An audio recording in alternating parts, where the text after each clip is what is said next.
What's going on, everybody? It's your man C Dougie with my guy Uncle Quan, man. We are here to talk about week one, what we like, what we didn't like. Um, Talk about Monday night, last night, what happened with Aaron Rodgers. Then we're going to go ahead and start talking about week two of the NFL season with the Philadelphia Eagles and the Minnesota Vikings starting off, man. So you already know how we open it up. Tell the people what's up, Uncle Quan, man. How you feeling, man? What's up, everybody, man? It's your boy Q, aka Uncle Quan.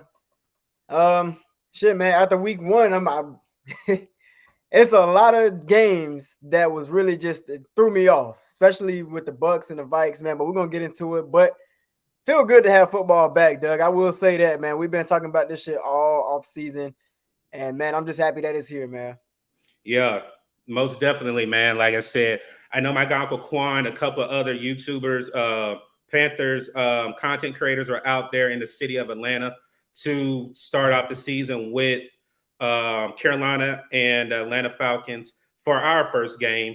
I definitely thought that we would have came out with a different result, but Uncle Quan was one of the few and most of the people that was saying, "Hey, Doug, we're definitely going to have."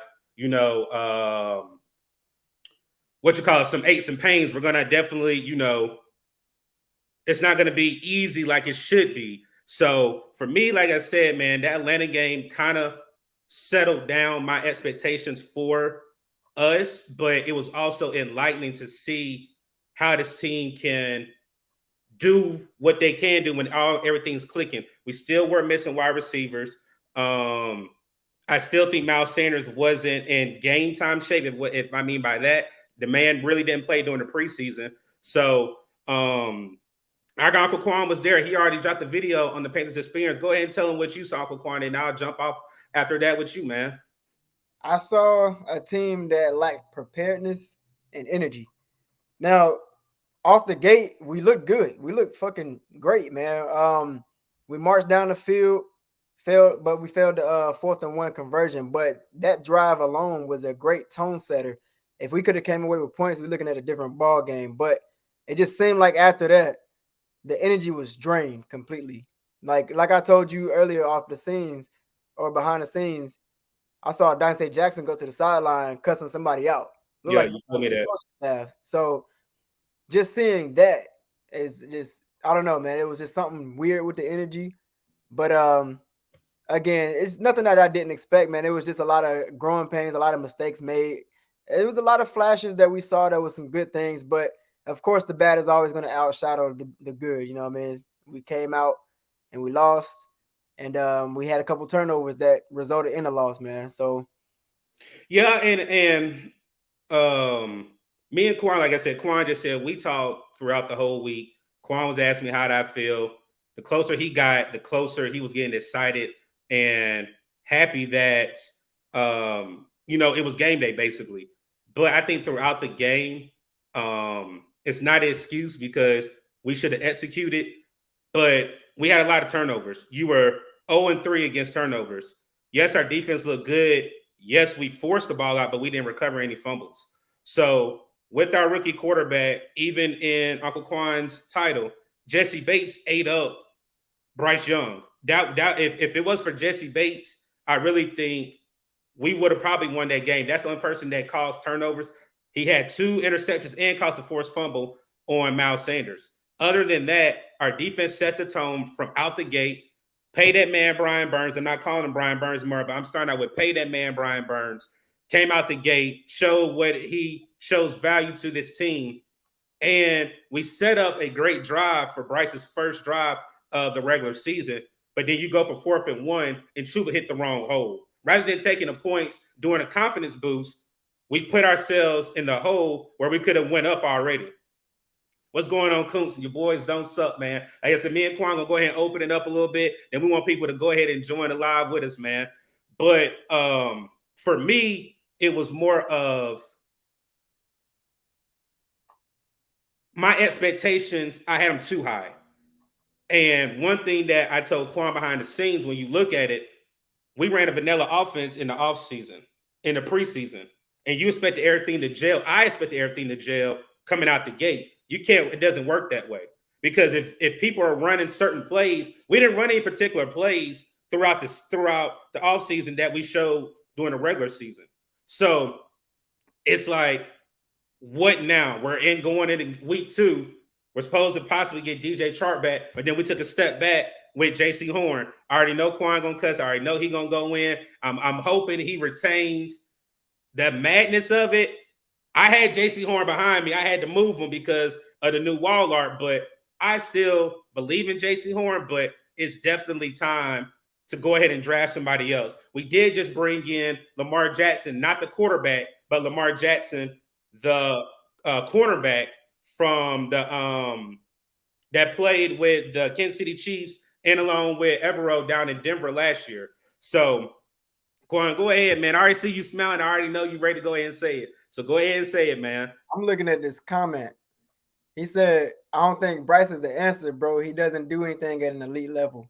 I already know that's Koontz, man.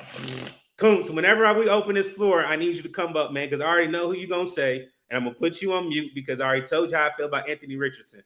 I am not an Anthony Richardson fan. He is going to ball, but also Bryce Young didn't do anything wrong. He had a rookie mistake, just like Anthony Richardson had. But again, our coach, I blame it on our coaches for not actually preparing him correctly for this game and not running actual offense during the preseason.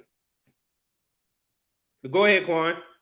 I mean, what do you want to know, man? You want to know? You can go ahead and talk about JC. Go ahead and get it out there. Go ahead and get your feelings out there, man.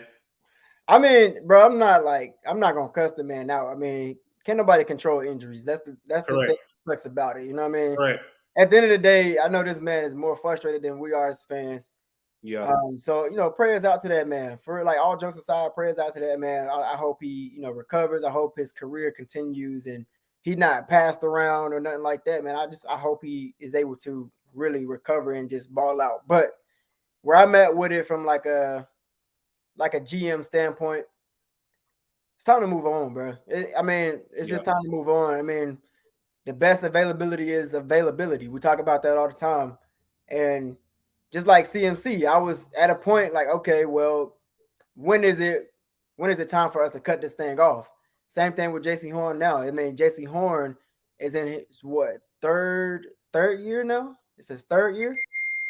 And he's had an injury year 1. Yeah. Literally before he only played 4 weeks. Year 2 had an injury. Year 3 had an offseason injury. Everybody panicked. But it was like, all right, he's coming back. He's going to be ready for week 1. What do you know? Goes down week 1. So already he's missing games and haven't played a full season in his whole entire career. Yeah. And I'll say that. Go ahead. On, bro. It's time to move on. I mean, just like Dante Jackson and Nate, I'm going to get to both of those comments. I hate it because I think we haven't seen the full potential. I already know, me and Quan had a discussion today. He was like, we should have got Michael Parsons. I said, nobody was really talking about Michael Parsons being attached to Carolina. I think everybody really wanted Michael Parsons after they saw what he did at Dallas because he didn't even play that year before the draft. He sat out because of COVID. So it was like, that's the reason why he slid outside the top 10 and Dallas was able to pick him up.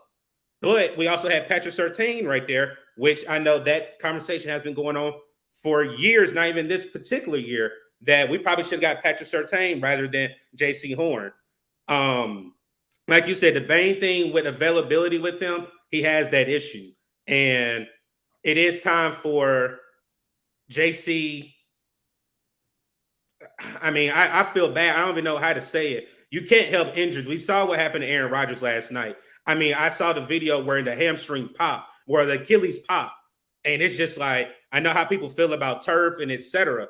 But for me, I feel he hasn't got the fair share. He has been hurt. But at the same time, I really think we haven't seen the full potential. So real quick, Nate said, I already know he's a Commanders fan. He said, Sam Howell didn't look bad when they played the Arizona Cardinals. He said, how did Panthers O-line look? Our O-line did great into the 4th quarter. Yeah, everybody was talking about, Carolina's Panthers O-line is not going to protect Bryce. Bryce did not get touched until the 4th quarter. He was chilling. He did not get hit to the fourth quarter. So all the excuses of Ike even had the best PFF grade out of all offensive linemen throughout that whole game. So for me, I think it's more of now we're headed to Monday night. Now we're heading into the primetime game. No, Carolina didn't get a lot of primetime games. This is our home opener. I do expect us to play better ball, but you do have Derek Carr, you do have Demario Davis, you do have Jordan coming in, and they're not going to make it easy for us. I do think the home crowd is going to be an advantage for us, but one thing that scares me is not having J.C. Horn now. We have C.J. Henderson. And the thing with C.J. Henderson is always in the correct spot, but never turns his head around. And I've never seen that where you're in the right spot for a pick and you do not turn around. So for me, it's what's really going on? Like, are you scared to turn your head when you get a PI? I'd rather you get a PI than give up a catch. But I mean, if you just literally turn your head to the left or to the right, you catch an INT every time, C.J. Henderson. So, I mean, I will be going home. I'm happy. I'm really hoping for a win. I do not want to get back on that plane. Coming back with an L in our pocket, man, I'm really hoping it's 1-1. We can't really go 0-2 in the division. I know what Frank Wright's track record is. He starts out slow and then his teams start, catching fire at the end. Not saying that we can't make the playoffs and make a run. And you don't know what happened or know what happens down the road. So, what you got, Quan, before we go into, what happened last night, man? Doug, I'm gonna tell you this now, man. Bring your tissue box, bring some bottles, whatever you're gonna need to cope. Cause I don't know, man. Monday night might be it just might, man. It just might be a long night. Yeah. Like I said, I mean, I'm saying that now, and I agree with you, but I know that environment when we get in there, we're gonna think everything's gonna be fine. We're gonna think that we're gonna pull for the team. So for me, it's like just like with the Jets, and we're transitioning now, just like the Jets. Nobody thought the Jets were gonna pull that win out last night. Yeah, and Josh Allen, I know that's Kuntz' team. Yeah, Josh Allen threw the game, but nobody thought the Jets were gonna pull out a win like they did last night. It was unfortunate with Aaron Rodgers and our JPG group. We had tickets out on Aaron Rodgers, and when he went down, people were like, "Oh, he's coming back. He's coming back." But whenever he said, "Nah, he can't come," I'm like, "Nah, something is seriously wrong. Like, what's going on?" And then when they said ankle, I was like, "Oh, maybe 4 to 5 weeks." Then when it got closer to the end of the game or the second half, it was his Achilles. And it reminds me of our playing surface. Like you told me whenever you went to FanFest, how the turf was just trash. And that's one thing, you coach. You even told us in our JPG group, your kids get injuries. They bleed easily, have cuts because of turf. Mm-hmm. I feel we know how many injuries have happened at Bank of America Stadium. I'm more of afraid of our quarterback, somebody major in our organization getting hurt on a turf surface now. And I know a lot of people are going to turf because it's cheaper, but it's less maintenance than grass. Hey, chilling. That's Nate. That's Nate. Oh, okay, Nate. You said who's the pick for NFC South? Personally, I got the Saints winning the South this year, man.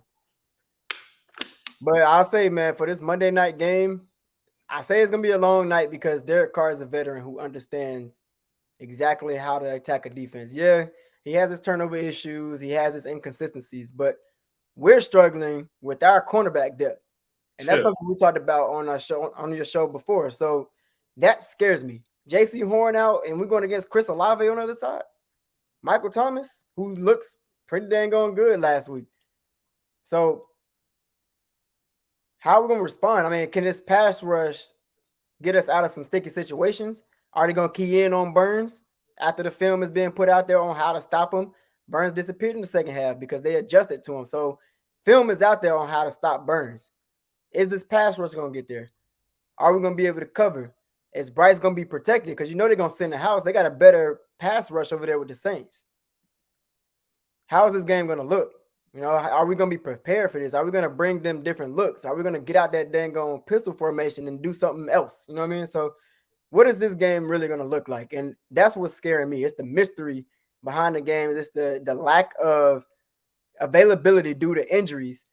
So it's just, I don't know, man. It's too early in the season.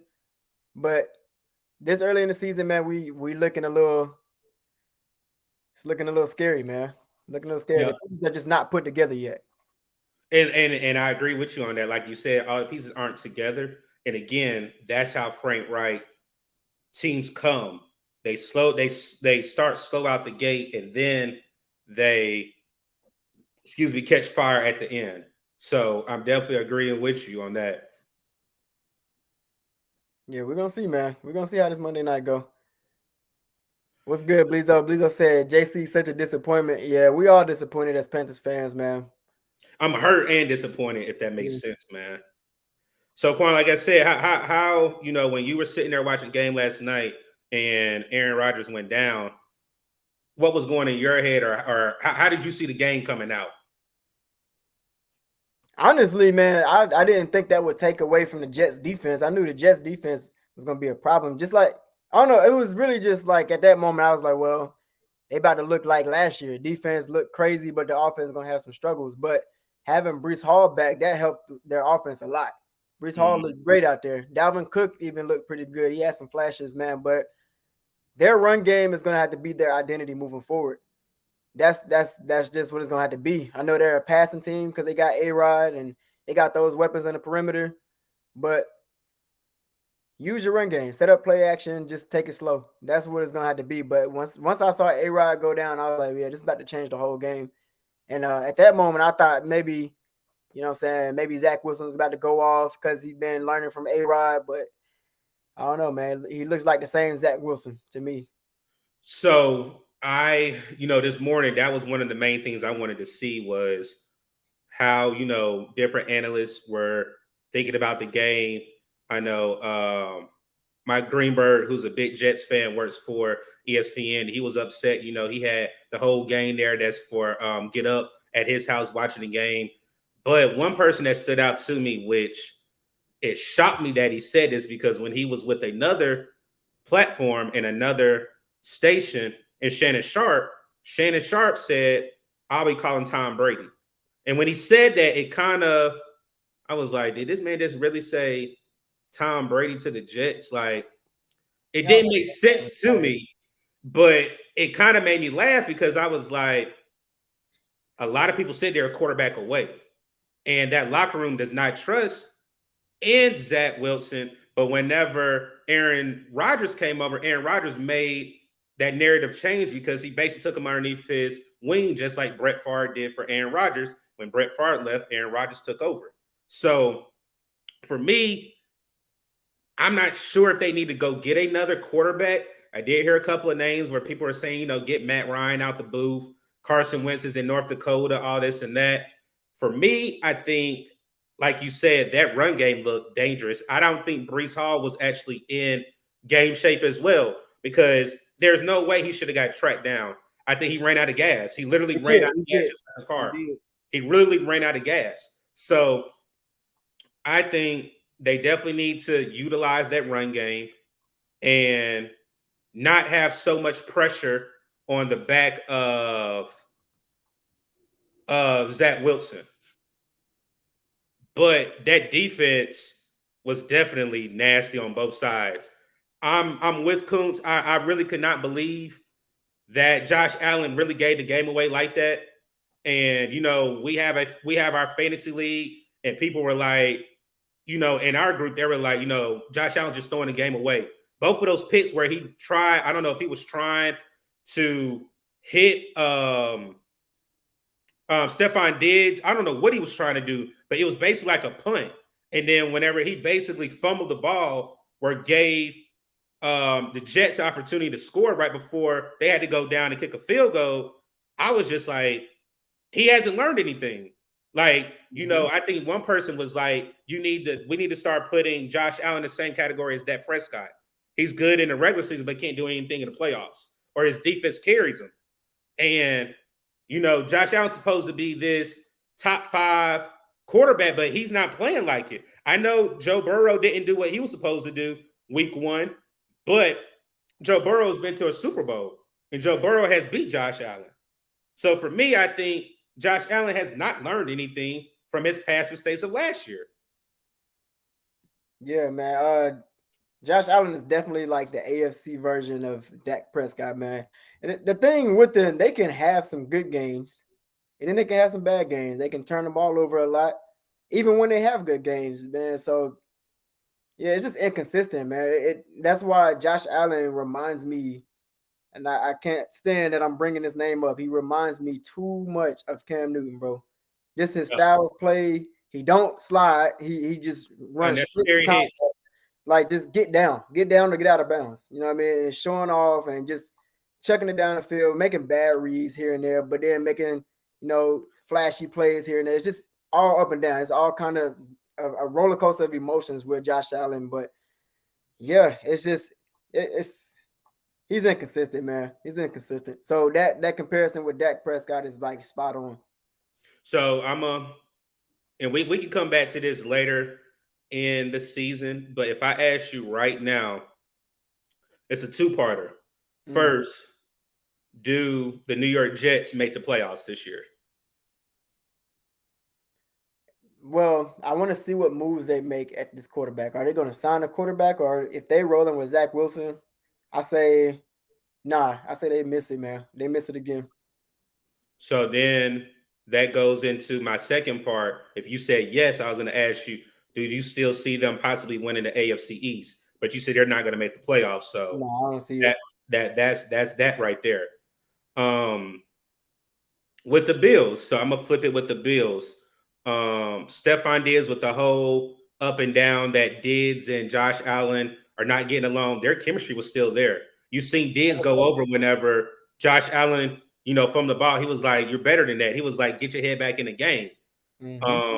That defense, we know what Sean McDermott did at Carolina, still is elite. Frazier, the defensive coordinator that stepped out this year, and now Sean McDermott's calling plays again. Defense looked good. They didn't even have Von Miller. They still were able to get to the quarterback, which we knew the Jets' downfall is the offensive line, even where they tried to portray that they dominated training camp when they did joint practice with Carolina. Their offensive line is terrible. So, yeah. For me, I think Miami looked very good. Doug, I'm gonna tell you now, we are going to get blown out by Miami. Y'all heard it here first. We are going to get blown out by Miami. I'm talking about 40, 50 points. If you can't score and really and truly, if you can't score 30 points against or your offense can't score 30 points against Miami, you can go ahead and count up as an L. You see what the Chargers just did. The Chargers are up the whole time. But another question is, with Tua being injured, I think Tua and Tyreek Hill have hit another gear, because this man said that he wants to hit 2,000 yards in a season. He's on track already to hit 3,000, and we're just talking about week 1. They're on some Madden type stuff, man. Tyreek Hill had over 200 yards. Like I said, I got him on one of my fantasy leagues, so I wasn't mad at all, man. Like, I was definitely just like, that's just crazy, man. But the question I got for you, and then we'll go into a couple of games and a couple of teams that surprised me. Do you think the Buffalo Bills will make the playoffs or do you think the Buffalo Bills underachieve? Well, do you think the Buffalo Bills will underachieve if Josh Allen plays like this and they will not make the playoffs? Or you still think they'll make the playoffs with him still playing the same way that he's played over the past couple of years? I mean, I think overall they're going to be fine. I mean, week 1 jitters. Again, just like us, man, everything is not put together in week 1. It's really just competition on competition. Who's more prepared at that point? But Bills going to get it together. They're a really good team late in the stretch. So I think they'll squeeze in the playoffs. They might not have a record past like maybe 11 wins, maybe not. But I mean, I think they're gonna be fine. They might make the playoffs again, but once they get to the playoffs, yeah, that's it. Just like every year. I think they'll be fine though. So now we're going to kind of transition into a little bit of games that surprised me. We did talk about Joe Burrow. Joe Burrow got paid and laid a goose egg against the Cleveland Browns. One player that I know Quan said he definitely wanted to see flourish this year because he didn't, the backlash outside of football that this man has received. Uncle Quan has said he wanted to see Deshaun Watson do well. And Deshaun Watson looked great. On the East Coast, it was bad weather. It was rain games. Joe Burrow, they would score 3 points. And I don't know if it was because of Joe Burrow not being able to play throughout the season or throughout the preseason, and he didn't have the chemistry, or he was getting getting all what he needed to get out of his system before the season started.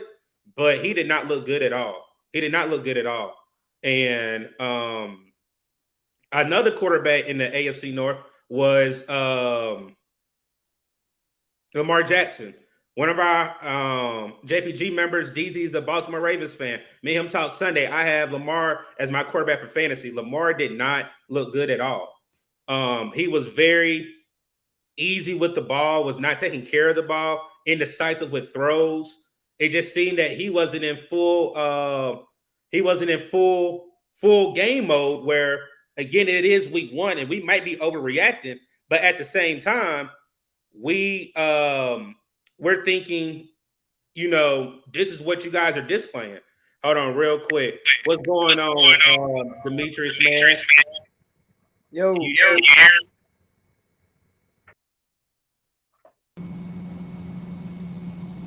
Demetrius, can you hear us?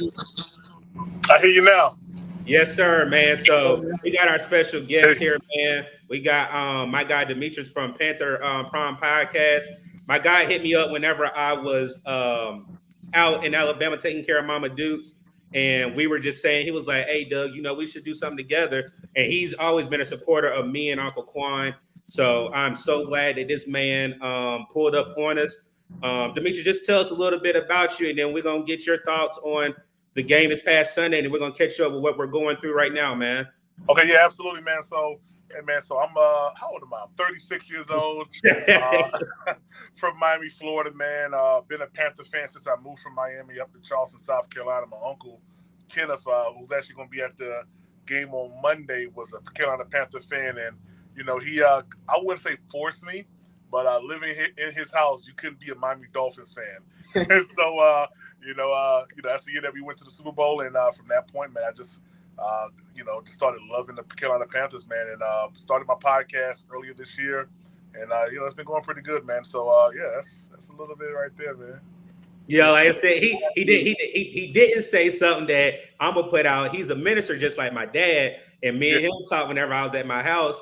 And I was outside, and I was like, that's kind of cool. I said, my dad's a pastor as well out in Alabama. So, we kind of chopped it up right there. But again, I definitely appreciate you pulling up on me and Uncle Quan, man. But go ahead and tell us your thoughts on the game this past Sunday with the Carolina Panthers. And then we'll chime in with you when we were just going into other games that caught our eye, man. Yeah, no, absolutely, man. I think with the anticipation, is that my phone? Nah, you good. My fault. All right, that's cool. With the anticipation of how everything was, with us having the first round draft pick and everything like that, just all the pieces that we acquired, I want to say that the game was a little bit less thrilling than what I thought it was going to be, to be honest with you. We saw Bryce struggle past the first quarter, second, third, and fourth. I mean, he really struggled, hitting some key passes, man. And, I was a little bit, disappointed with the defense. We let a lot of things go. And, the one thing that I always said, I want to say 2 weeks ago when I did my a video about the Atlanta Falcons, is that their running game is going to be the key component to them winning this game. And sure enough, they ran the ball on us like we wasn't nothing, man. Like that 3-4 defense was just paper. So, a lot of things to improve on. I believe that with the acquisitions that they've, started doing from yesterday to today, us getting Lamar Jackson and, them bringing in another defensive end. Chris. You talking about for the Pittsburgh Steelers? I know who you're talking about. The DM from the Steelers. Yeah. Us Yeah. getting him, and you can see that there's an emphasis this week to have better defensive play, because last week, Sunday was just horrendous, man. The Atlanta Falcons, I was at the game. The stadium was lit. It They felt was like having a party out there, man. Yeah.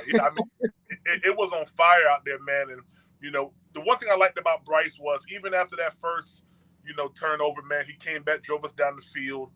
It was just, I guess, first game jitters, man. Miscues. I want to say on the first drive, there was a misdirection on which way the ball was supposed to be handed off to Miles Sanders.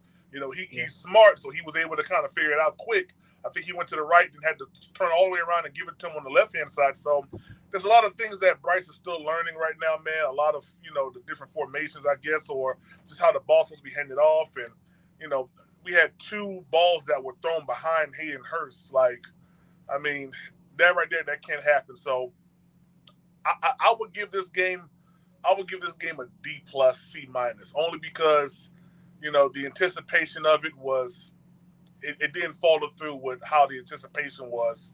Our defense was supposed to be this dynamic defense with all these good players. You see, we brought Deion Jones back to the practice squad. For the practice squad. So, right. There's a huge emphasis on defense this week, man, which is rightfully so, because Bryce didn't really – I'll give Bryce about 45% of the reason why we lost. The other amount is on the defense. Like, the defense was just trash, man. We let Bijan Robinson run between 2 defenders to go in for the touchdown. Like, no one could wrap him up. Three. Yeah, 3. Yeah. So, it wasn't good at all, man. But right, hold on, Demetrius, right there. Me and Quan, when we did our season projections, Quan, what did I say? One thing that we cannot repeat from last year's defense, and that was bad tackling. One thing Carolina has had played for us for years is bad tackling, bad angles, and not wrapping up. And whenever Quan was at the game and he was like, bruh, Frankie Louvu, and I said, Quan, it ain't hit the TV yet. I said, what about Frankie Louvu? He was like, you'll see. And soon as I saw it, he took a bad angle, and did not wrap up. Bijan Robinson put a move on him, bro. Yeah, like you can't. He put a nasty stop on him, like boom. Oh my! When I went and watched the film, I was like, "Yo, Bijan gets in and out of his cuts quickly. It can mess up your tackling angle like that." You know what I mean? So, what I would say about this defense, the defense was put in the right positions. They played pretty good. They capitalized mostly off of our turnovers. They capitalized off of our mistakes. Yeah. But after a while, they started to exploit our defense. They made adjustments, and they figured out how to attack our defense, after a while. And we missed a lot of tackles. We missed a lot of tackles, man. A lot of tackles. And if you look at it, the numbers, Desmond Ray only had 113, 112 yards passing. Yeah. It wasn't that much worse than Bryce, but what it showed was their game plan was not for him to throw 200. It was straight pound the rock. It was straight. Yeah, it was straight pound the rock, man. And if we, all his passes were completed within 10 yards, basically. Yeah. A lot of them to the flats. So that 3-4 defense would have bode well because that's basically giving us another defender to really see where the ball is going at. Opposed to the 4-3 defense. And we wet the bed when it came down to that, man. It was horrible. Yeah. And then for me, like I said, the thing that people were always talking about, people weren't worried about the defense. Like Quan and I were saying before you came in, Demetrius, was offensive line. Offensive line did their job. Offensive line did not allow Bryce to get hit. But now going into week 2 on Monday night, what I'm going to be looking at is what you just said. You brought Deion Jones in. You brought in the D tackle / DN from the Pittsburgh Steelers. You brought in another corner. Yeah. And one thing people did.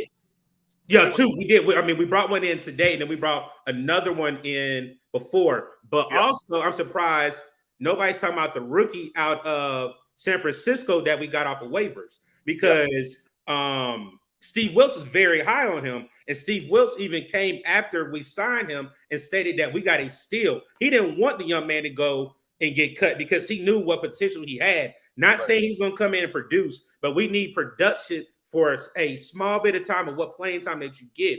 Because the reason why I say that, yes, everybody's saying Brian Burns, but I give this on the coaching staff. You didn't have your third round pick play any and DJ Johnson. Then you did not have YGM play as well. So we did not utilize our whole roster in this first game. And I don't know if it was, you can't use, we're not showing everything. No, this game has counted now. We're 0-1 in the record right now. We're last in the division right now. Mm-hmm. So I'm looking at it as Monday night, this week in practice, and I know Quan was telling me, Doug, it sounds good when you're about to say, but we lost. When Miles Sanders said this, he said, if we didn't have any turnovers, we would have won. But woulda, coulda, shouldas. If the Patriots had missed most of those field goals, they wouldn't be Super Bowl champs. Tom Brady wouldn't have all those rings.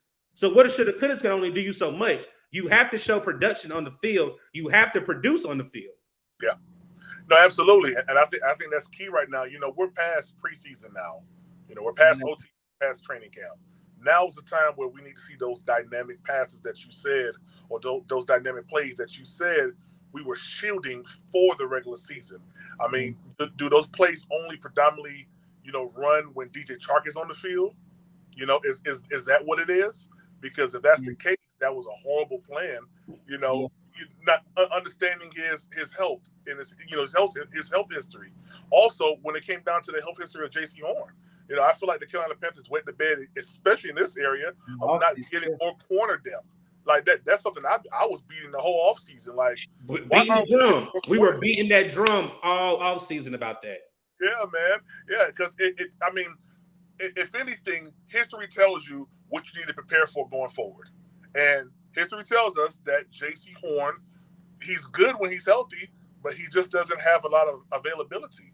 So we have to make sure that we are good on the defensive front, especially in the backfield, safeties, corners. We have to make sure that, and we have to get rid of C.J. Henderson.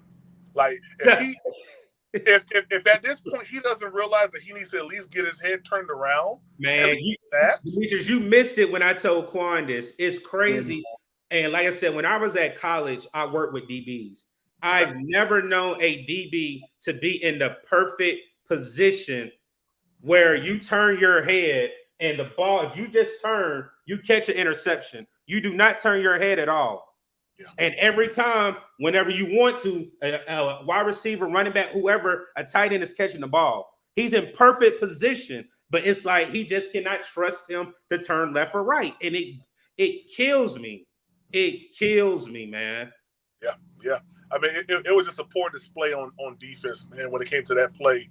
It basically sucked all the air out of the stadium, man, for any type of comeback or anything like that, man. I mean, if he gets his head around, he doesn't make that play. You know what I mean? And we don't get a DPI, but it happened. And I think the Carolina Panthers have turned a blind eye. I don't know what Scott Fitterer and Frank Wright is smoking when they say that he had a amazing camp and things like that, because I'm not seeing any difference from what we saw in the Buccaneers game. I'm not seeing no difference. Yeah, like there's no production. The one thing I will say is Chuba Hubbard looked good. Yeah, I give that to Deuce though. I give that to Deuce because Deuce is a great running backs coach. Yeah, absolutely. But I want to see more of Raheem Blackshear in that capacity too, man. Well, Quan is high on him, but y'all know we just worked out Tariq Cohen today, right? Oh, I didn't know that. I don't even know who that is, to be real with you. Tariq Cohen is the running back that used to play for Chicago Bears that was doing the punt returns, the kick returns. When they have who was the quarterback with them? It wasn't was Cutler still there, Demetrius, when he was there? That was 2000, wasn't that 2016? I can't remember the quarterback, so I don't want to get quoted with me saying the quarterback, but I mean, regardless, bro, I think we got a nice little running back room. Like Schuba showed some promise. Yeah, I don't understand that one. I do not understand why we're looking at Tariq Cohen. So I would say, man, let's put Raheem in there. You know what I mean? Put Raheem in there. Keep using LaVisca too. Like, change up our run game. Change up the personnel. Keep pounding everybody. Make Bryce Young comfortable. And let's roll Bryce Young out of the pocket, man. Let's create some play action. Let's get him out the pocket and let's get some separation, man. Like, we struggle with separation. Yeah. All right, let me read this comment real quick, Demetrius, real quick. Bringing him in, though, Doug, is because we need to get Marset more acclimated into this offense as a wide receiver. More than that makes sense. That makes sense. But I mean, like, if we pull him back off of that duty and put him at wide receiver until we know that DJ Chark is, fully available, that's our deep threat, which Bird would have been, because we didn't have that at all. You know what I mean? So that's what I'm thinking they'll probably do, or the reason why they brought Tariq Cohen in. All right, let me read this comment, and for everybody writing, Cohen went to A&T. Trust me, I know. I am HBCU love, Aggie all the way. A&T was right across from my church, East Market Street. So I am an Aggie all the way. Even though I'm a Tar Heel, I am an Aggie all the way. But let me read this comment, and I know this my cousin saying this because he is a Saints fan. He said, "Get ready because them boys about to come marching in. Who that nation?"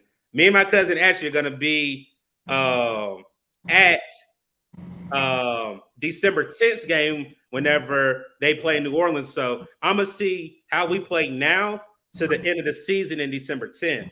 And so I really can't wait for that. He's been talking junk all week, like, cuz, we about to march through, I ain't saying nothing. Let him have it, bro. Just let him have it, bro. You know me. You know me. You know I'm not going to talk.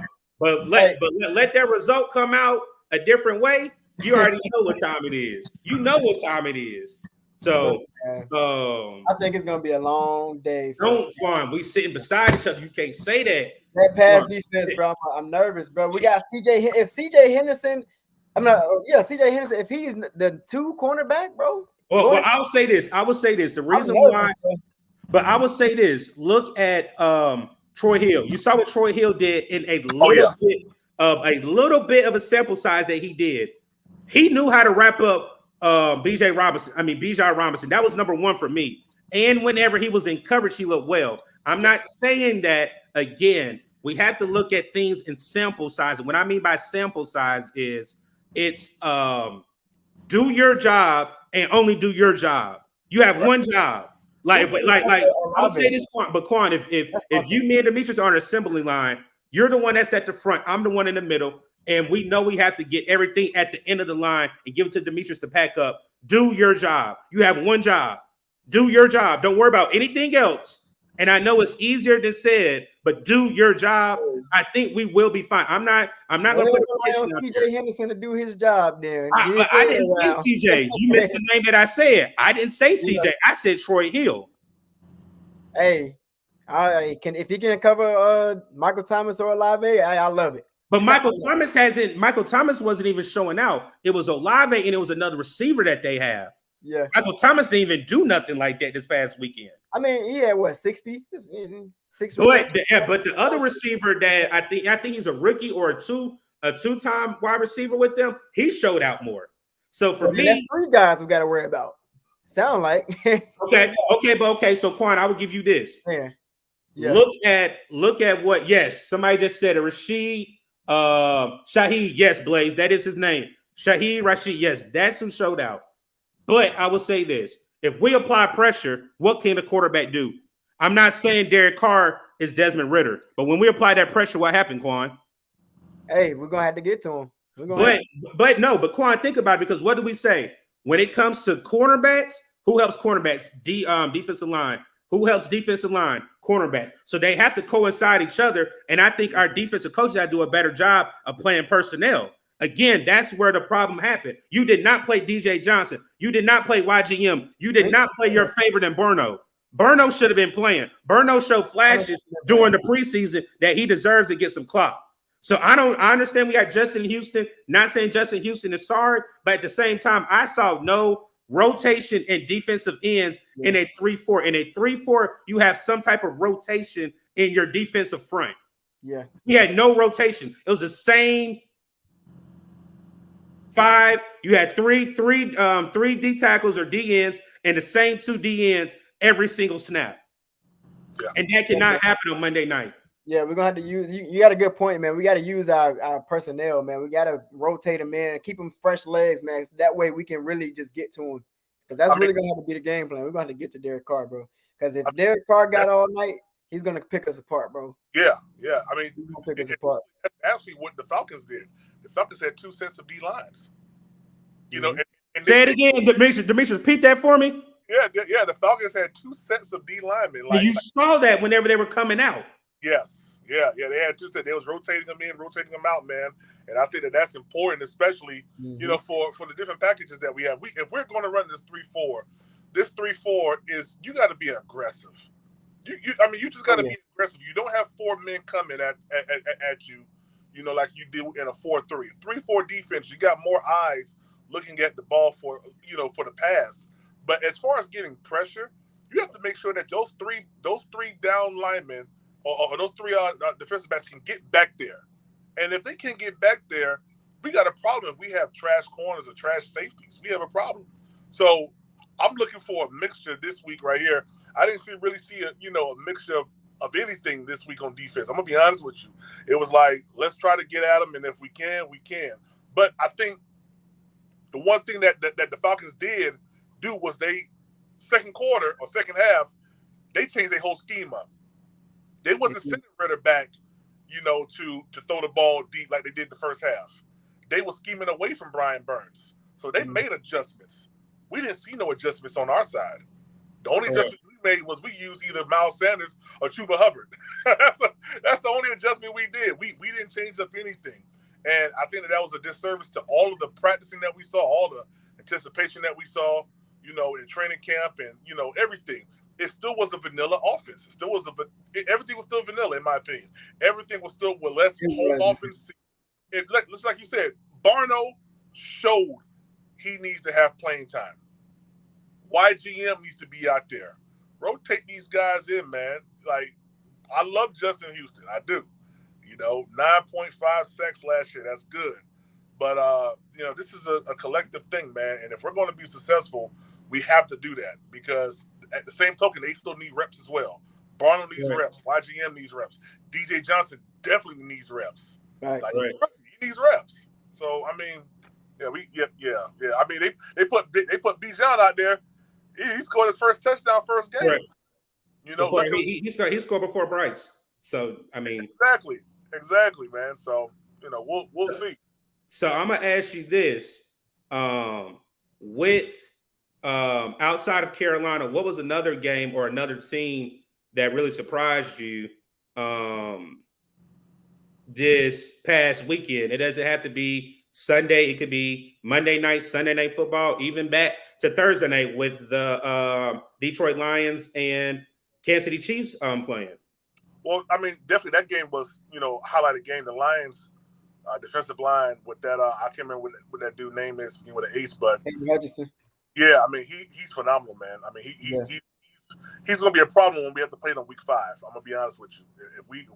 If our offensive line ain't seen that, they better get ready because he's going to be coming. But I think one game that kind of stood out for me, man, I hate to say this. Dallas Cowboys. Man. Oh, I was going to talk about it. Trust me. I went to their training camp. I'm going to talk about it. Go ahead and jump it off. I still haven't watched. I haven't watched the whole thing in totality. I only caught bits and pieces. But, man, they defense. I will say this. Yeah. People, when I was able to have the pleasure of going to their training camp, again, that was for content for my channel. And Quan knew from the beginning, whenever we went to Panthers, I said, Quan, I'm thinking about going to Dallas Cowboys training camp. He said, Doug, you should. It's right out around the corner,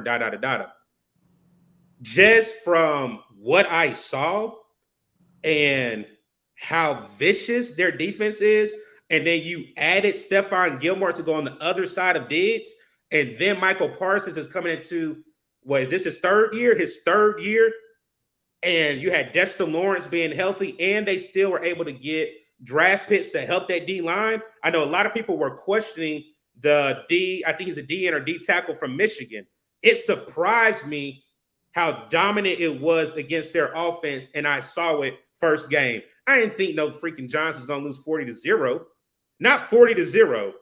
And for me, again, even in my video, and it was no shade to Dak Prescott.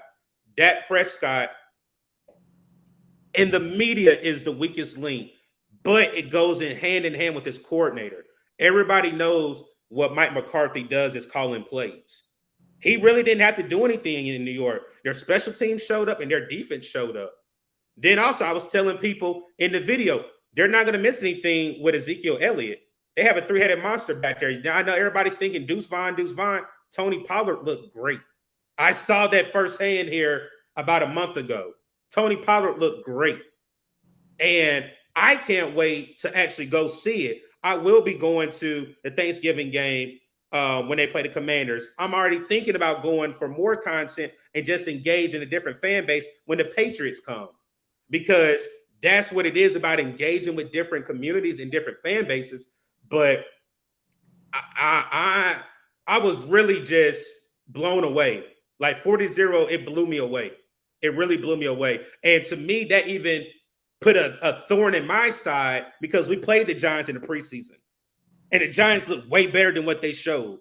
Quan was one of the first ones. Oh, our DBs can't do nothing with Darren Waller. Waller got shut down. And I think they tried to force feed Saquon Barkley where they didn't run the offense through Waller. So, I mean, that is a great one. And I couldn't wait to talk about Dallas because I was able to actually see them. So, yeah, that defense, they showed out, bro. Like, they showed out. Parsons is, I said this in the offseason a couple of times, man. I think Parsons is going to have a defensive player of the year kind of year. Like, he's finished second every year, Quan. Second. So, yeah, that defense is scary, man. Scary. Like, I'm glad we don't got to worry about them till later down the road. But even then, bro, let's just skip the game, man. Let's skip it. I got it, man. This is all right. That's your two skips. You know how you get one skip. That's your second one. I don't know, man. It's just my confidence level with our team is just it's declining. I'm gonna just be real. It's declining, and that's not like me doubting. It's just me seeing that we're just not ready. We're just not ready, bro. And that's okay. I'm not pissed off about it. I'm not pressed. We're gonna be fine, man. We just need time to develop, and we need pieces, you know what I mean, on this roster. But yeah, other than the Panthers, man, Dallas looked great. They looked great, man. Well, I told Quan another game for me was we were talking about Lamar Jackson and the Houston Texans game. Deshaun Watson. And I really wanted Lamar to show he's back.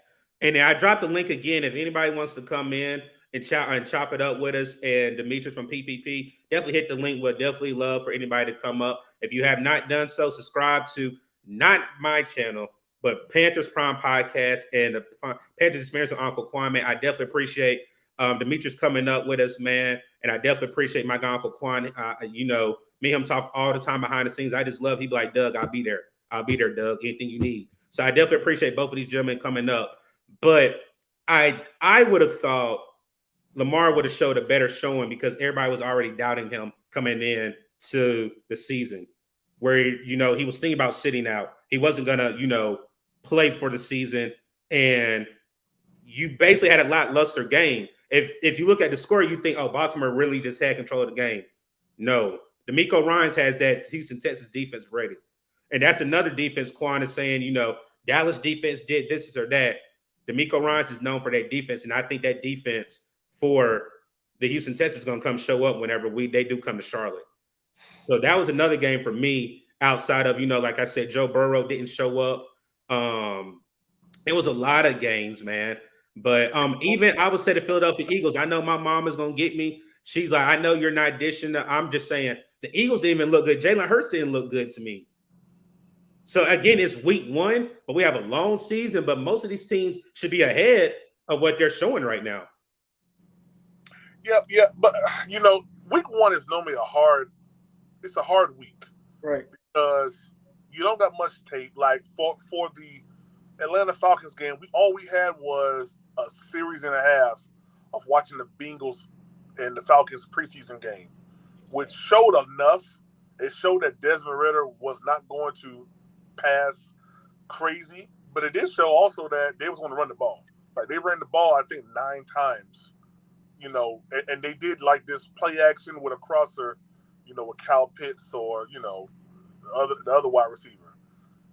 So it showed enough. It showed that they wasn't going to throw the ball with Desmond Ridder. but their run game was going to be their focal point. Now, with Green Bay coming in this week with Atlanta, I'm curious to see if that run game is sustained. I'm real curious to see that. Desmond Ridder is probably going to, throw that ball a little bit more this week, man. With having Tate now, out there, week 1 is normally hard. I mean, we saw the Chiefs lose to the Lions. We saw a lot of crazy games, man, that should have went to Bills yesterday against the Jets. I mean, who would have thought that, he was going to throw 3 picks? That's shocking, man. That is just shocking, but that's Josh Allen's type of play. Yeah, we were talking about that earlier too, man. Like week 1 is definitely tricky. I mean, everybody is just literally going in with a raw game plan. There's not really a lot of footage.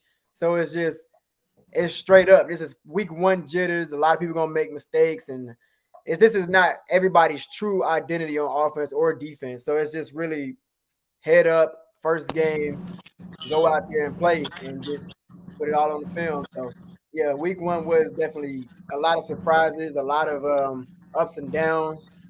But I will say the most ready teams that I've seen is San Francisco, Dallas, and who else? Who else looked pretty good? Just San Francisco, Dallas, the Lions. I would say the Lions did look good. The Lions did look good, even though they didn't play polished ball. They definitely look good. All right, you got me going. Here, I'll tell you because I'm gonna pull up the scores because I'm about to pull them up because I can tell you. It was one team. Hey, Doug. Yes, sir. Give me like 3 minutes. Let me call my group leader. She just texted me. Let me call her real quick. Okay. And I'll come back on. Okay. All right. Yes, sir. All right. Dolphins. I'm tripping. Dolphins. Yeah. Thank you, Rob. Thank you. Dolphins look great. Yeah. So what I was doing was I was actually on the NFL app because we're going ahead and transition right before, because I said we're in our last about 30 minutes. Like, again, I appreciate everybody pulling up to show support to the channel. Again, I definitely appreciate Quan and our guy, Demetrius from Panther Prime Podcast, pulling up to us tonight. Again, we do this every Wednesday. Demetrius had another obligation and Quan had practice. So we definitely just pulled it up for Tuesday this night, but I definitely appreciate them opening up the season with our week 1 Tate. So with Thursday night, again, the Philadelphia Eagles and the Minnesota Vikings open it up, Quan. Out the gate, as I already said, Jalen Hurts and the Eagles did not look good. I don't know if it's because of the offensive coordinator, defensive coordinator, but the Patriots really had the game. They really had the game. And it wasn't more of, a drive. It was only a foot. If the young man, that's a rookie that caught the ball, had another foot in, we're looking at the Eagles going 0-1 and the Minnesota Vikings, who shockingly lost to the Tampa Bay Buccaneers and Baker Mayfield, going 0-1. What did Blaze say? He said, never thought San Francisco would bully Pittsburgh at home like that. Yeah. Did you see that stuff? Oh, man. Oh, yeah. Yeah, like I said, I didn't expect that. I thought it would be a tough game, maybe a 10-point game, but not just a bully fest like that. Yeah. I had the Steelers winning in like a close one, like a field goal. Yeah, I didn't expect that. So Quan, what do you think with I'm not going to ask you for a pick, but just with that game with Philadelphia and Minnesota opening up Thursday Night Football, how do you feel about that matchup? For week 2, Minnesota. No, that starts. This Thursday starts. I love the matchup. I love that matchup. I'm looking for the Vikings to have like a bounce back, but it's the Eagles. It's going to be tough against the Eagles. I think the Eagles are going to really bounce back and have like their full rhythm going. I'm looking forward to seeing that, man. Of course, I got the Eagles winning that one, but I want to see a competitive game. I mean, who's going to be on Justin Jefferson? I mean, are they going to rotate with Slay and Slay? And if you say that, Slay shut them down last year because they played last year with each other, and Jefferson was frustrated. And now you don't have a Dalvin Cook, and I don't understand what they saw in Alex Madison. Nothing against him, but what did they see out of Madison where they say, hey, we'll go ahead and let Dalvin Cook walk? I mean, they do have Jordan Addison. Jordan Addison did score his first touchdown this past weekend against the Bucs. But now you don't have a running game where they have to worry about a running back. Like you said, I want to see a competitive game on Thursday night, but I won't be shocked at the Eagles being back at home. That's a hard place. Another place that was sucked up, visited, had 50,000 for a training camp is going to be a madhouse. It's going to be a madhouse in Philly on Thursday night. So that matchup right there starts it out, man. Here, let me give you some more matchups real quick. We already heard Demetrius say the Packers versus the Falcons. Then you have the Raiders visiting Bills Mafia in Buffalo.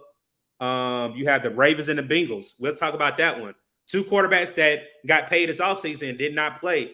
Only, I think, neither one of them scored a touchdown this past weekend. And for me, I'm looking at were they overpaid? And I'm going to ask it. I'm going to ask it. I know Joe Burrow deserves his bag. I know Lamar Jackson deserves his bag. You got a MVP of the league, and you got a quarterback that's led his team to the Super Bowl. But at the same time, what is going to come out this outcome? I hope there's not a tie. I hate when teams go for a tie and, you're in overtime. I'm really hoping that both teams definitely show up. But I'm looking at it as who's going to show up? Who's going to have the better game? Lamar Jackson or Joe Burrow? Now, to answer your question with are they overpaid? I say no. Joe Burrow definitely deserves a bag. I mean, if Patrick Mahomes is not in the league, this is the best quarterback in the league easily. Lamar Jackson, I don't say yes because of the demand that is asked of him to carry that team. I mean, he's carrying the ball a lot. He's taking a lot of hits. And, he has to pass the ball, of course. He's being a distributor, a point guard. So with the demand of what they asking for him, yeah, I say pay that man. But at the same time, I can also see the other side where it's like, well, he ain't really win nothing, and he has had health issues, and he has had inconsistencies with passing the ball. This is a guy who will pass typically for like 140 yards or something here and there. And I don't know. It's just inconsistent. He's not necessarily like a guy who will threaten you with the pass game too much. Yeah. Demetrius, what we're doing right now is I'm just going over a couple of matchups in week 2. We've already talked about, the Eagles and the Vikings showing starting off week 2. We're just going over talking about the Bills and the Raiders. Another game for me that I'm just going down the list.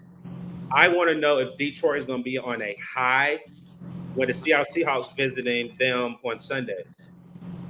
They might be eager to go ahead and really show the league that they're for real. That game on Thursday, like we said, week 1, you kind of just throwing stuff on the wall and seeing what sticks. But now we see what type of defense the Lions really have. Of course, last year, the Carolina Panthers marched into Seattle and we totally dismantled their defense and their offense. So I would assume that they've tried to shore up that, but the Lions are on a high horse, like you said, man. And I'm not gonna lie, I kind of like what I've been seeing, man. So Campbell's one hell of a coach too. Yeah. That's when you have a coach and you believe in your coach and you believe in their philosophy. You saw what he did at Hard Knocks, right. And one thing Quan couldn't wait to see was Deuce being in Carolina because he came from underneath there. But Deuce has been like that since he's been in the league. But he got some of that from Campbell. Campbell's a player's coach. He's a strict coach. We practice hard. We play hard. So, yeah, no, absolutely, yeah. So I'm expecting the Lions to really come out guns blazing. Geno's having a resurrected season this year. He started off last year kind of deflated towards the end. What I think 4 losses back to back, which I think it was 3 or 4, which included ours. So they kind of sneaked their way into the playoffs. But I mean, we'll see, man. It's gonna be a good game. It's gonna be a real good game. All right, so we got a question in the chat. I'm gonna pass it off to you and Quan, and then I'll come on the back end before we go into some more games. The question is Jalen? I already know he's talking about Jalen Hurts. Is he overpaid?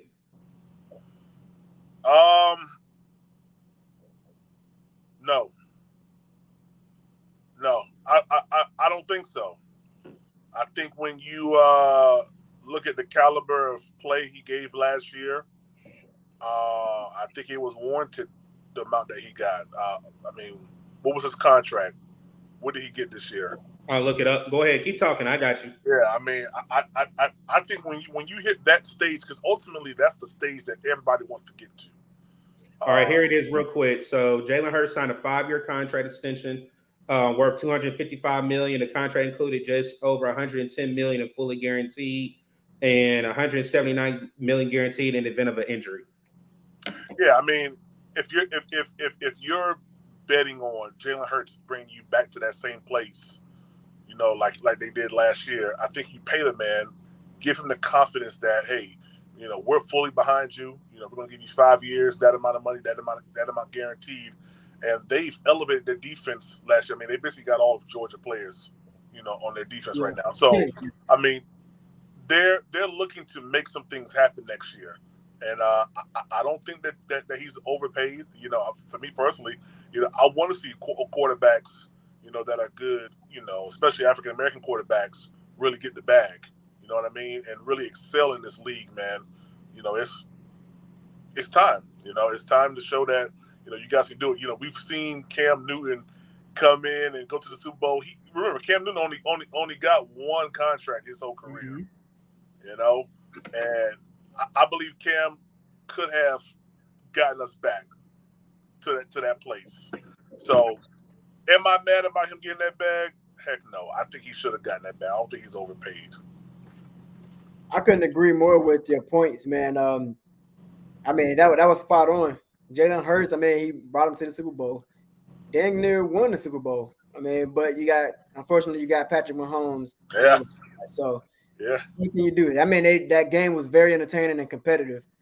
But for a guy that can get you to the Super Bowl, undefeated year, pretty much throughout the whole year, basically, yeah, pay that man. Why not? Yeah. He's showing you that he's a leader. This team rallies around Jalen Hurts. Yeah, pay him. Go ahead, Nate. Can I chip in on that? Yeah, go ahead. For me, how I'm looking at it purely football. I'm all for a black quarterback getting paid. Don't get it twisted. But you could put a lot of quarterbacks on that team and they succeed like Jalen Hurts in the league. If you're talking about top 10 quarterbacks, maybe even top 15 quarterbacks, the man got everything he needs, right or wrong. He's surrounded by weapons, man, on both sides of the ball. On both sides of the ball. So there's a lot of quarterbacks. Now, I ain't going to say from leadership standpoint because they rock with him as a dude, too, and I know that's important. But what I'm saying is overpaid. Is he going to be a guy when they eventually are going to have to get rid of some of those guys, over those high-paid guys, other than that D-line and everything? Is he going to be a guy that can really put the team on his back? Like, that's what you pay a quarterback, a franchise quarterback, to really do. And I know people don't like to say that because we black and he a black quarterback, but I'm just keeping it at 100. You put Joe Burrow on that Eagles team, or you put even Lamar Jackson on that Eagles team, what's going to happen? To go off of that, I would say, like in Jalen's second year, he was able to lead him to the playoffs without an A.J. Brown. You know what I'm saying? Without Hassan Riddick on the other side of the ball, being that dominant defense, he was able to get them to the playoffs. Did they perform in the playoffs? No, but they got there. And Jalen Hurts, once again, was leading. That was his first year fully starting. So, I just to add on to, you know, proving his case of getting paid, I think Jalen Hurts can carry a team. I do. Right. That's just my opinion.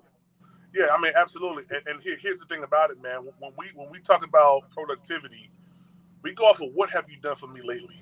Yeah. You know, when we talk about a J.C. Horn, we say he's a good cornerback, but how available have you been lately? Which leads to the conversations of, is he injury prone? But now taking that same equivalent going to Jalen Hurts, we've seen what he did. We've seen what has he done for me lately. He took him to the Super Bowl. Question: with that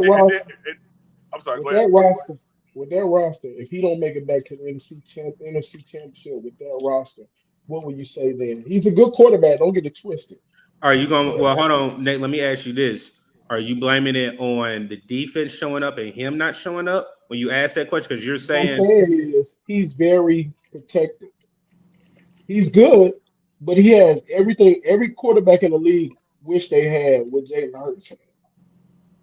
So why is that a problem? It's not a problem. But what I'm saying is, just like you saw in the game the other day, right? And they were against a way lesser team. It wasn't just him, but and even Pat Mahomes in the championship. There's levels to like quarterback play. Is what I'm saying. He fits that scheme really well, or whatever, and he has a great team around him. But you put him on an average of subpar team, he's going to be a decent quarterback. But he might be, I would say maybe Dak Prescott level. Put Dak on that team. I see where you're He coming ain't from. nothing that good. You know what I'm saying? Like I people see. like to act like he don't have everything, which is not a problem. You would love to build up with a quarterback, but I think we kind of overhype him as like he's not close to Pat Mahomes. He's not even. I can't even put him as pure quarterback, like the second quarterback in the league, or even third quarterback in the league. He's very Well, athletic. unfortunately, He's a good you quarterback. have to because those Yeah. were the two quarterbacks that made it to the Super Bowl. So It's a team. you know, It's a team game too. Though. regardless to whether or not you can take him out and insert another quarterback, that's not the hypothetical aspect that was real in what we saw. Yeah. We saw That's Jalen what I was gonna Hurts get to, man. on Like, the field yeah, last year for the Philadelphia Eagles, taking his team to the Super Bowl. So in like manner, you pay him because he got your team to the Super Bowl. So if things change this year, like if they don't make it with, I believe, a more suit up team than what they had last year, then yeah, we can start to maybe have that conversation. But as of right now, it's what have you done for me lately? And lately, he got them to the Super Bowl. yeah, I agree, man. I was gonna go I off can see of that that too. point to it. I just don't feel like anybody else. He got him to the Super Bowl by himself. Yeah, I got No, We you. no, know, no. we all know what we say when we say a quarterback carried the team. Pat Mahomes carried Pat his team Mahomes last carries the year. team, but He I don't didn't, think he didn't have a great. Pat nobody. Mahomes didn't have your normal Chiefs team last year. People don't want to talk about defensively or offensively, and the man played on one leg. That's all I'm saying. It's just different levels. Yeah, no, That's what I I'm mean, saying. absolutely. I agree with you. Going back to the Super Bowl without Tyreek Hill, first of all, I mean, that's the biggest bulletin that should be, noted with Patrick Mahomes, that he did it without Tyreek Hill. But Patrick Mahomes is a different type of player. I agree with you. It doesn't take anything away from, Jalen Hurts or anybody. We know Patrick Mahomes is just him. Like, he's him. Like, he's that dude. If the game is on the line, I expect Patrick Mahomes to win the game for us. So, for them. So I get it. Trust me, I do. I think it'll Hey, be interesting to see how this year plays out. Yeah. It'd be interesting to see. Yeah. hey, let me break this news to y'all. Shout out to our guy Austin Wright in the chat. We did just sign Tariq Cohen. I know Nate's a Commanders fan. For me, how I feel about that, and Nate, I already know. Like I said, I know you're in Greensboro. You know about Tariq Cohen at his ANC days. For me, I like the signing, but I don't like it at the same time. The reason why I don't like you and Quan just said, Demetrius, we have Blackshear, you have Chuba, now you have Miles Sanders. Right. Tariq Cohen is not a power back. It's nothing against him. He's not a I power like back. I like it for y'all though. You want to know why I like it? You want to know why I like it for y'all though? Because you don't lose nothing trying something with him. And if he's healthy, he's a human joystick. He Now, can that's add the a different truth. element. And that's He his can add a nickname. different. That's his He can add a. nickname. He can add a different element to you guys' offense as far as even just pre-snap stuff with him being out there with another running back or whatever, because you can spread him out. I actually don't see why y'all don't like this try. You feel what No, I'm I saying? If like he's him. healthy. Yeah, Yeah, I think yeah. it's worth. I think it's worth a try. He can't hurt y'all, but he can help y'all if he's on his game. You feel what I'm saying? The one thing that this shows, to be honest with you, is the intent to be better. We had Yeah. a horrible showing on Sunday against the Lions. I mean, against the Falcons, and already we're seeing pieces being moved around, players being acquired. Like, they're not just doing the same thing. And I hate to bring his name up.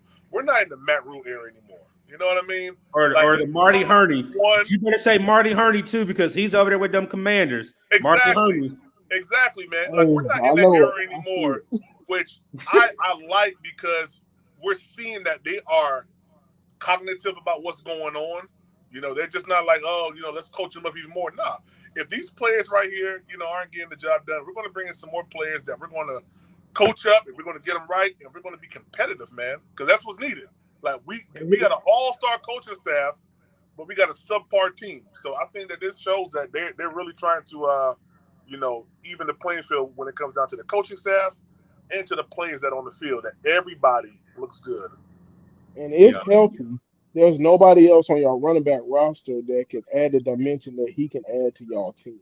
Or let me say this, Nate, proven that they can, because Chuba Hubbard showed. That's what I'm saying. Yeah, I agree with you on that, because like you Chuba, said, even with Chuba Hubbard, he's nowhere. He's good. He's great, but he's not nowhere near explosive as Tariq Cohen can be. Tariq Cohen's nickname at A&T was the human joystick. Right. It was that at Chicago. In Chicago. No, it started at A&T. That's where he started, and then they let it go all the way to Chicago. If he didn't tear his ACL, we don't know what Tariq Cohen would have been in the league. So he can, like y'all was talking about, like, hey, where these dynamic plays and where he can open up y'all playbook a little bit more, just in certain say it ain't gonna be from the jump, but he might be the one that actually opens up you guys' playbook in a couple formations. You know what I'm saying? Yeah, no, absolutely. And I think with the acquisition of Tariq and also with us having Amir Smith-Marset, listen, if they're doing what I think they're going to be doing, I say put Raheem back there at punt returner or somebody. I mean, you can toss it around, but you get Marset on the field for the offense. Let him go. We got him coming in. We can show a lot of different packages now with having this added speed and versatility to the field, man. With DJ Chark, hopefully he'll be back on Monday. But I think this was a good move, man. It shows that they're trying, man. It shows that now, Quan, how do you feel about it? You you don't know, or what about Tariq Cohen? About to sign another running back. How do you feel? I mean, I agree. I think this is a special teams move. I think this is to move some guys around on special teams so that we can implement guys on the offense. Just like PPP just said. So hopefully, Marset can get acclimated to this offense. Hopefully he can develop chemistry with Bryce and be that speedster guy, because DJ Chark, I mean, we don't know what he's going to be for the rest of the year. Hopefully he stays healthy. Hopefully he stays healthy when he comes back, but we don't know that. So who's going to be that guy to step up, So let's see what they're going to do. What is this move going to mean for special teams, and what it's going to mean for our offense? All right, so we're going to close out here. I'm going to add one more game, and then Nate, with him being a Commanders fan, ask him about their matchup this upcoming weekend, and I'm going to try from Quan and Demetrius to get a win or an L here on Monday. But another game for me, and I think it's going to be a bounce back for this team. And the team that they're playing is my dark horse for the AFC. The Jacksonville Jaguars and Kansas City Chiefs play on Sunday. I think they play this Sunday? Yes, sir. That's a rematch game. That's a rematch. Yeah. You already know we're going to find somewhere to watch that game, Quan. We're going to find somewhere. We're going to find somewhere for that one. That's a rematch. And for me, I had Travis Kelce on the fantasy team. So I've been like, is he playing? Is he not? He is playing, and Chris Jones is playing. It will be interesting to see if two players can really make a dramatic change on a team. I believe so. Sure can. Those type of two players, yeah. So that game right there, I have Trevor Lawrence. I talked to Nate and told him, hey, I think Trevor Lawrence is really going to come out this year. And I think at the same time, it's going to be a great game. And matter of fact, let me make sure. I think that game is in Jacksonville. Give me 5 seconds. That game is in Jacksonville, and it's a 12 o'clock game. It's not a primetime game. I know Duval County is going to be livid. It's going to be live down there. Yeah. So they almost won last year. Yeah, I got. I didn't know that matchup. Go ahead, my bad. Now you good. I was just saying I didn't know that matchup was this early. Yeah, I like Trevor Lawrence, but I'm gonna tell you, I'm a bigger believer in Doug Peterson. Yes, and I think he's not celebrated enough as a coach. And the Eagles, he's another players coach. Not even just that, he know what the heck he's doing, man. Yeah, like you could just see like the difference. And when he came into there, it really showed. Like, I don't know why Philly got rid of him. Like, to be honest, like, imagine him with that Philly team right now. You know what I'm saying? Man. They would probably win the Super Bowl. So I'm just a big believer in Doug Peterson, and Trevor Lawrence has talent. And then they picked up Calvin Ridley, who I tried to get on my fantasy, but somebody picked him right before I could. But we ain't gonna go there. But like them boys gonna be a hard out this year, man. And I think they're gonna get Kansas City this first time around, to be honest with Like you. I said, that's Doug my dark Peterson know what he's horse. doing. I told Quan whenever we were doing our full schedule, I said, Quan, Jacksonville is going to be nice. I wasn't even talking about Calvin really. I just remember what they did in Kansas City, and with Trevor Lawrence not being an experienced quarterback yet, I was like, they're going to be nice. Is They're Eli going to be I, on the nice. team? I really think in the big games this year, I think Kansas City's little bit of drop off in their roster is gonna actually catch up to them this year. I ain't gonna say they're gonna be sorry, but I think the normal what we're usually seeing them plug and play, I just feel like it's not the same this year. It maybe later on in the year, but early in this year, I think it's gonna be tougher than with they receivers. Like outside of Kelsey, and I mean, who do you have that's really been a consistent contributor right there? And I know we said that before, but I just don't really trust this group yet. Yeah. And All there's right. something to say because I'm a Commanders fan. I really think you're going to see the effect of Eric Bieniemy leaving, not because of play calling, but Eric Bieniemy is on your ass about the little things like those drops that Tony and them guys have. Mm. I don't think you have those type of miscues with an Eric Bieniemy on their ass in practice every day. And I think you're going to see the effect of them missing that, not the play calling per se, but just somebody who don't care who you are, whether you Pat Mahomes or wherever. Nah, this stuff got to be perfect. We got to try to make this stuff perfect, and that's what I think in those tough games like the Eagles, better teams. The discipline is what pushed, of course, with Pat Mahomes, but the discipline is what pushed the Chiefs over the hump. So with that, Demetrius, you were going ahead. You were saying something. Go ahead. Yeah, do they still have ETN over there? Yes, they have Travis Etienne and they have Bitsby and they still They have got Zay boys Jones over and they Yeah. still got Evan Ingram. So, like I said, man, that's the game now I am circled. When we come back for week 2, Demetrius, you definitely welcome to come back on the platform. I can't wait for week 2 of NFL takes, man. But we're going to start out with Nate. Nate, y'all play the Denver Broncos in Denver. Are you guys going 2-0 or 1-1? there. I think we have a chance to eke one out 2-0 because our defense, and I think our defense is just they're ready to play, and we got guys in a contract year. If you saw last night, like when that D line decides to just take over the game, they can, and that's what they did last week. And honestly, our offense wasn't terrible.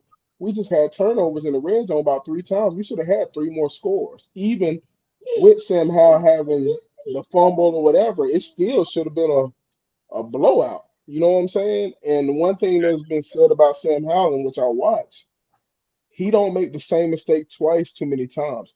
So I think they're going to look at film this week, get stuff together. And Antonio Gibson had a fumble on like the 5 yard line too. So Well, we that's already like know he has fumbling issues. So, that's like 2 or 3 scores that we should have had this weekend. So you mix that with how About our defense is playing and how our defense was just firing lights out. I think we can handle Russ. The one thing that scares me is their defensive front against our offensive line. Even though our offensive line is playing better, it's still that's what makes me nervous. That's the only part of the team I'm nervous about. Everything else, I feel like we kind of edged them out, to be honest. And I gotcha. don't believe in Russell Wilson. And I don't think Sean Payton believes in him either. Yeah, he That's don't. why he put up. He's That's why already. he put out this. That's why he put out this. You don't do that to your quarterback. You're trying to deal with a Russell Wilson that's won a Super Bowl, and you coming in. You don't put out comments like that in the media. He don't want that dude, and I Yeah. think that's very telling to me. So I think unless we go in there and beat ourselves, we're gonna beat them. Okay. Which beating ourselves is very, very possible. Which we almost did this week with turnovers. But if you look at how we're built, we're pretty deep. People don't want to admit it because of our name and who we are, but we're really deep. And if Sam don't turn the ball over, we're gonna be tough to beat. Okay. That's just how I feel this year. All right, Quan. Do you want to wait till Monday night or are you going 0-2 right now? 0-2. 0-2. I already know you ain't gonna say no more because I will, like I said, I will be in the city Saturday. Me and Quan already got some ideas for content throughout, man. So like I said, I ain't gonna go too deep, but he said 0-2. Demetrius, what you got? You got 0-2 or you got 1-1? I got 1-1, baby. I think that we turn things around, that we get things rolling, man. The defense is going to come stout. I think the offensive play with the acquisitions that we have, and hopefully DJ trying to be back. It's going to electrify this offense, man. We'll see a difference, in the play calling. So I think 1-1. I also. I hope I'm wrong. I would love to be wrong, man. I really would. No, I feel like I said. I mean, that's right now. Like I said, I definitely got us 1-1. If we go 0-2, you will see why I would say in that breakdown on that video why we can't go 0-2.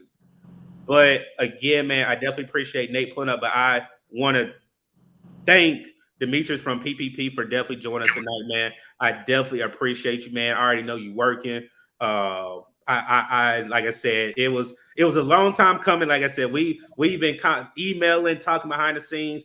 Like I said, I definitely appreciate you coming up for our first segment of NFL Takes. Again, we will be doing this every Wednesday. Demetrius, you are more than welcome to come up, man. Again, if you guys are men and ladies have not subscribed to PPP Panthers Prime Podcast, please go show our guys some love over there. Let them know what's up, does sent you. Please let them know Uncle Quan's, the Panthers Exprience with Uncle Quan has showed some love over there as well, man. Again, that is it that we have for this week. Again, we will be bringing content starting on Saturday all the way till Monday. Back in my home state, back in the city, back in Charlotte, I will be with my guy Uncle Quan. I cannot wait for Monday night, man. It is going to be, regardless of the result, it's going to be electric. I do think we will win. I know, my partner thinks, it's going to be a slow start, but it's going to be electric in that bank. I can't wait. Yes, regardless, I cannot wait. But again, I appreciate everybody that pulled up to the channel. I appreciate everybody that wrote comments. We appreciate the love at What's Up, Doug. Everybody have a good night. Stay safe. See y'all next week. All right. One love.